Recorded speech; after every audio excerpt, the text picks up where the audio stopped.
You won't always have time to go out and buy oil. You won't always have time to go and sit down, marinate, and do all those, those 5 quick steps, how to get your fire back. You don't know the day and you don't know the hour. Matthew 25 verse 1, because this is going to be so good. This is for anyone who is currently struggling with keeping their flame alive, because I know that there's a lot of people who are just having a hard time, It's just sometimes a ghetto out of it. Okay, 25. Hope you're there before me, but we have the parable of the 10 virgins. So the parable of the 10 virgins. This message is again going to be titled "How to Keep the Flame Burning," and why it's important. So the parable of the 10 virgins. At that time, the kingdom of heaven will be like 10 young bridesmaids who took their lampstands and went out to meet the groom. Now 5 of them were wise, and the other 5 were foolish. The foolish ones took their lamps, but didn't bring oil for them. But the wise ones took their lamps and also brought containers of oil. When the groom was late in the coming, they all became drowsy and went asleep. Does that sound familiar? But at midnight, there was a cry, "Look, the groom! Come out and meet him." Then all bridesmaids got up and prepared their lamps. But the foolish bridesmaids said to the wise ones, "Give us some of your oil, because our lamps have gone out." Sounds reasonable, right? But the wise bridesmaids replied, "No, because if we share with you, there won't be enough for our lamps and yours.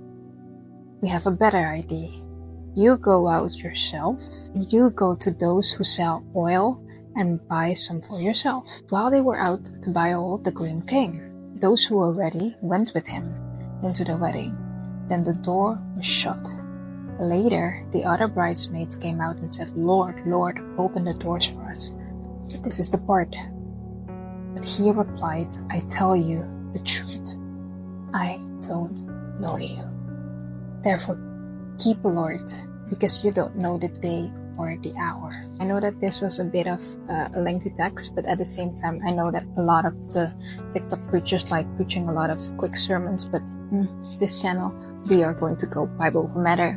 But the word of the Lord for today is to keep the flame burning, because you literally don't know when the hour will come.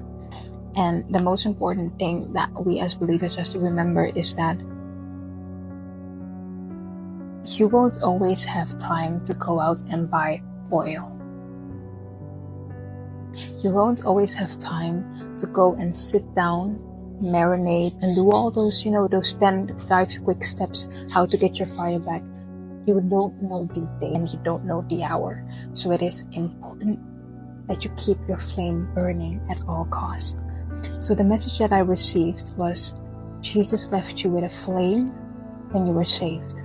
This is for us who are actually saved, because there's a lot of people who have confessed with their mouths that Jesus is Lord, but they have not confessed with their hearts, which biblically speaking is your mind. If you have not confessed in your mind and changed it, repented to the highest state, get back to the highest penthouse of your mind, you might want to reconsider if you're saved or not. But in most cases, what would happen is that you will have a radical flame ignited that can't go out as easily, because you will have a supernatural encounter in most of the cases. Once you were one way, now you're a different way, right? So everyone has that encounter, and we like calling it the fire of the baptism. And the most important thing about that is that you're now a flame keeper. If you had an actual encounter with the Lord when you were saved, He literally entrusted you with a flame, and now it is your responsibility to keep the oil burning, to keep the fire going until He returns. So again, take away from this message from Matthew 25 verse 1 for today, for anyone who's struggling currently with keeping their flame alive: keep your flame alive until the bridegroom comes. Keep your flame alive until the bridegroom comes, for we do not know the day nor the hour.